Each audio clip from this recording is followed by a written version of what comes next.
Video చూసేటటువంటి మిత్రులందరికీ నమస్తే.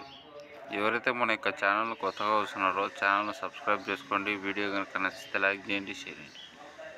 మరి టాపిక్లోకి కనుక వెళ్తే, ఈటీవీ న్యూస్ వారు ఈ యొక్క పోలీస్ నియామకాలకు సంబంధించి పూర్తి వివరాలను తెలియజేస్తూ అప్పట్లో ఒక వీడియోను చేయడం అనేది జరిగింది న్యూస్ను. సో ఆ యొక్క న్యూస్ చాలా వైరల్ అయింది. సో ఇప్పుడు ఉన్నటువంటి పరిస్థితుల్లో ఆ యొక్క వీడియో యొక్క ప్రాముఖ్యత చాలా ఉంది. సో ఆ యొక్క వీడియో చూసిన తర్వాత ఎందుకు ఈ వీడియో చేయవలసింది వచ్చింది అనేటువంటి కంక్లూజన్ కూడా చెప్తాను. దయచేసి వీడియో మొత్తం చూడండి, కుదిరితే షేర్ చేయండి, లైక్ చేయండి. ఉద్యోగాలను భర్తీ చేస్తామని ఊదరగొట్టారు. అందుకోసం ప్రతి ఏటా జాబ్ క్యాలెండర్ ప్రకటిస్తామని ఢంకా బజాయించారు. సీఎం అయ్యాక పోలీస్ శాఖలో ఏటా 6,500 పోస్టులు భర్తీ చేస్తున్నామంటూ నమ్మించారు. తీరా చూస్తే 4 ఏళ్లలో ఇచ్చిన ఒకే ఒక్క పోలీస్ నోటిఫికేషన్లోని పోస్టులను సైతం ఇంకా భర్తీ చేయలేదు. అర్హత సాధించిన 1,00,000 మంది అభ్యర్థులకు కనీసం దేహదారుఢ్య శారీరక సామర్థ్య పరీక్షలను నిర్వహించలేదు. మొత్తంగా 4 ఏళ్లలో ఒక్క పోలీసు ఉద్యోగం భర్తీ చేయకుండా నిరుద్యోగులకు కుచ్చుటోపీ పెట్టారు మన సీఎం జగన్ సార్. విలువలు, విశ్వసనీయత, మాట తప్పం, మడమ తిప్పకపోవడం అంటే ఇదేనా అని నిరుద్యోగులు నిలదీస్తున్నారు. ప్రస్తుతం ఖాళీగా ఉన్న దాదాపు 2,30,000 ఉద్యోగాలను భర్తీ చేయడంతో పాటు ప్రతి సంవత్సరం జనవరి 1వ తేదీన ప్రభుత్వ ఉద్యోగాల భర్తీకి క్యాలెండర్ను కూడా విడుదల చేస్తాం. చూశారుగా నిరుద్యోగులపై జగన్ సార్కు ఎంత ప్రేమో. ఇదే కాదండోయ్, ఏటా 6,500 చొప్పున ఉద్యోగాలను భర్తీ చేస్తామని 2020 అక్టోబర్ 21న పోలీస్ అమరవీరుల సంస్మరణ సందర్భంగా మరో హామీ ప్రకటించారు సీఎం జగన్. ఇప్పటి వరకు ఉన్న ఖాళీలు వీక్లీ ఆఫ్ దృష్ట్యా అదనంగా కావలసిన సిబ్బందిని కూడా దృష్టిలో ఉంచుకొని పోలీసు ఉద్యోగాల భర్తీకి డిసెంబర్లో నోటిఫై చేస్తూ జనవరి నుంచి భర్తీకి షెడ్యూల్ ఇవ్వాల్సిందిగా డీజీపీ గారిని కోరడం కూడా జరిగింది. 4 సంవత్సరాలలో 4 దశల్లో సంవత్సరానికి 6,500 పోస్టును భర్తీ చేసేందుకు గ్రీన్ సిగ్నల్ ఇవ్వడం జరిగింది. ఇచ్చిన మాటకు కట్టుబడి ఉన్నామంటూ ఆర్భాటంగా 2021లో జాబ్ క్యాలెండర్ విడుదల చేశారు మన సీఎం సార్. ఇంకేముంది, ఏటా జాబ్ క్యాలెండర్ ఇస్తారు. ఇక పోలీస్ శాఖలో ఉద్యోగాల విఫలమే అనుకున్నారు నిరుద్యోగులు.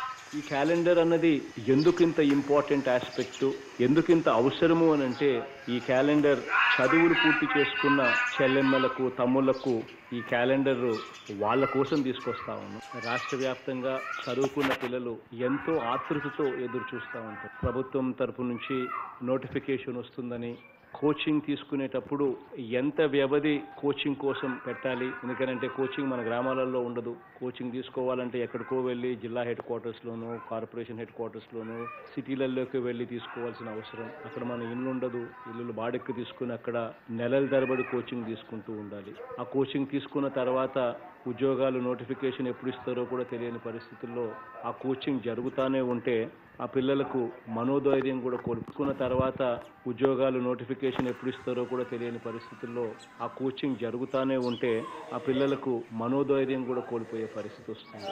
ఆ పరిస్థితులన్నీ కూడా మార్చి ఈరోజు వచ్చే 9 నెలల కాలంలో జూలై నెల నుంచి మార్చ్ 2022 వరకు ఏ ఉద్యోగాలు నోటిఫికేషన్ ఇవ్వబోతా ఉన్నాము, ఏ నెలలో మనందరి ప్రభుత్వము ఆ నోటిఫికేషన్ ఇవ్వబోతుంది అని చెప్పి జాబ్ క్యాలెండర్గా ఈరోజు విడుదల చేస్తూ ఉన్నాం. ఈ వచ్చే 9 నెలల కాలంలో ఈ ఆర్థిక సంవత్సరంలోనే ఏకంగా 10,143 ఉద్యోగాలు భర్తీ చేయబోతా ఉన్నాం.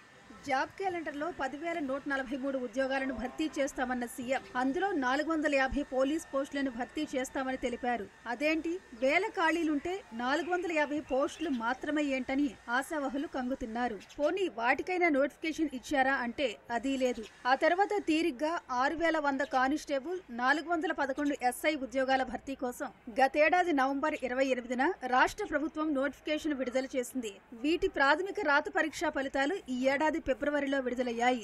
అర్హత సాధించిన వారికి రెండో దశలో దేహదారుఢ్య, శారీరక సామర్థ్య పరీక్షలు నిర్వహించాల్సి ఉన్నా 4 నెలలుగా పట్టించుకున్న పాపాన పోలేదు. కానిస్టేబుల్ ఉద్యోగాలకు సంబంధించి ఈ ఏడాది మార్చి 13 నుంచి 20వ తేదీ వరకు పీఈటీ, పీఎంటీ పరీక్షలు నిర్వహిస్తామంటూ అధికారులు షెడ్యూల్ విడుదల చేశారు. తర్వాత పట్టభద్రుల ఎమ్మెల్సీ ఎన్నికల నేపథ్యంలో వాటిని వాయిదా వేస్తున్నట్లు ప్రకటించారు. ఆ ఎన్నికల ప్రక్రియ ముగిసిపోయి నెలలు గడుస్తున్నా ఇప్పటికీ కొత్త షెడ్యూల్ మాటే లేదు. ఎస్ఐ ఉద్యోగాలకు సంబంధించిన ప్రాథమిక రాత పరీక్షలో అర్హత సాధించిన అభ్యర్థులకు నిర్వహించాల్సిన పీఎంటీ, పీఈటీ పరీక్షల షెడ్యూల్ను కూడా ఖరారు చేయలేదు.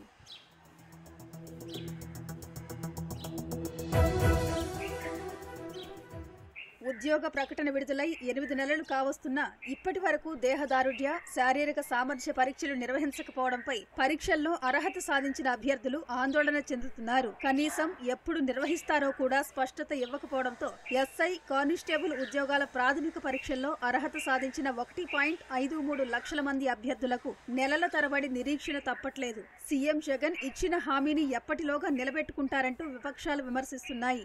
దాదాపు 5 లక్షల మంది ఈ నోటిఫికేషన్కి సంబంధించి ఎగ్జామ్ రాసిన వారుగా ఉన్నారు. దాంట్లో క్వాలిఫై అయిన వారు ఈవెంట్స్ అయిపోతే మాకు ఉద్యోగాలు వస్తాయన్న ఆశల్లోకి వెళ్ళిపోతే వీళ్ళు ఎమ్మెల్సీ ఎన్నికల సాకు వివిధ రకాల కారణాలు చెప్పి ఈ రోజుకు కూడా ఈవెంట్స్ జరపకుండా ఉండే నేపథ్యంలో ఇక కోచింగ్ సెంటర్ చుట్టూ తిరగలేము, గ్రౌండ్ చుట్టూ తిరగలేము, ఈ రకమైన ఈవెంట్స్లో మనం పాల్గొనలేమని గ్రామీణ ప్రాంతాలకు వెళ్ళిపోతూ ఉన్నారు. ఉపాధి హామీ కూలీలుగా మారుతూ ఉన్నారు. ఇవాళ ఈవెంట్స్కి సంబంధించిన వాళ్ళల్లో దాదాపు 45 రోజుల నుంచి 60 రోజుల వరకు గ్రౌండ్ చుట్టూ తిరిగిన వాళ్ళు ఈవెంట్స్ ఎగ్జామ్ పెట్టరు, ఈ ఎన్నికల తర్వాతే 2024 తర్వాతే అనే పద్ధతుల్లోకి వెళ్ళిపోతూ ఉన్నారు.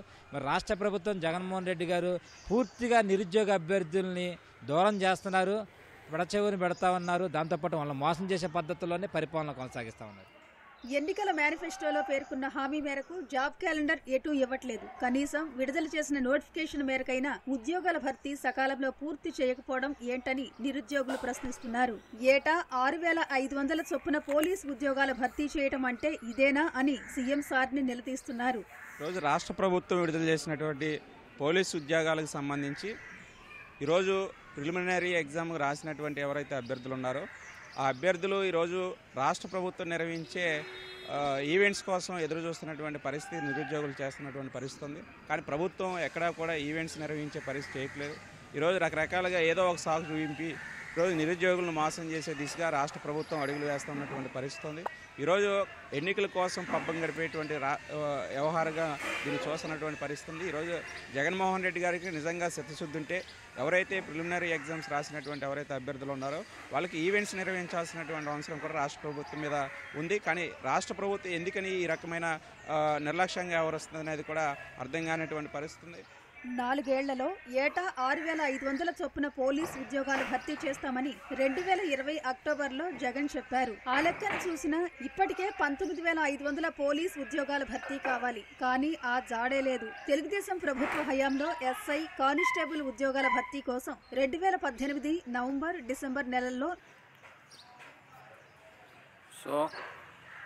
వీడియో మొత్తం చూశారు కదా. ప్రస్తుతం కనుక చూసుకుంటే ప్రతి ఒక్క రాజకీయ పార్టీ కూడా గెలుపు ధీమాతో ఉన్నారు. మేము డెఫినెట్గా అధికారంలోకి వస్తాం, మేము డెఫినెట్గా అధికారంలోకి వస్తాం అని చెప్పేసి. దయచేసి ఏ రాజకీయ పార్టీ ప్రభుత్వాన్ని ఏర్పరిచినప్పటికీ కూడా దయచేసి గత ప్రభుత్వాలు లేదా గత హయాంలో గత సంవత్సరాల్లో జరిగినటువంటి తప్పులను మాత్రం ఈసారి దయచేసి చేయవద్దండి. ఇది మా నిరుద్యోగులందరి తరపున మీ అందరికీ కూడా వినతి. అతి తొందరగా ఇంకొక పోలీస్ నోటిఫికేషన్ ఇవ్వండి. ఆల్రెడీ మా అందరిలో చాలామందికి వయసు అనేది అయిపోవడం అనేది కూడా జరిగింది. వయసును కూడా పెంచాలి.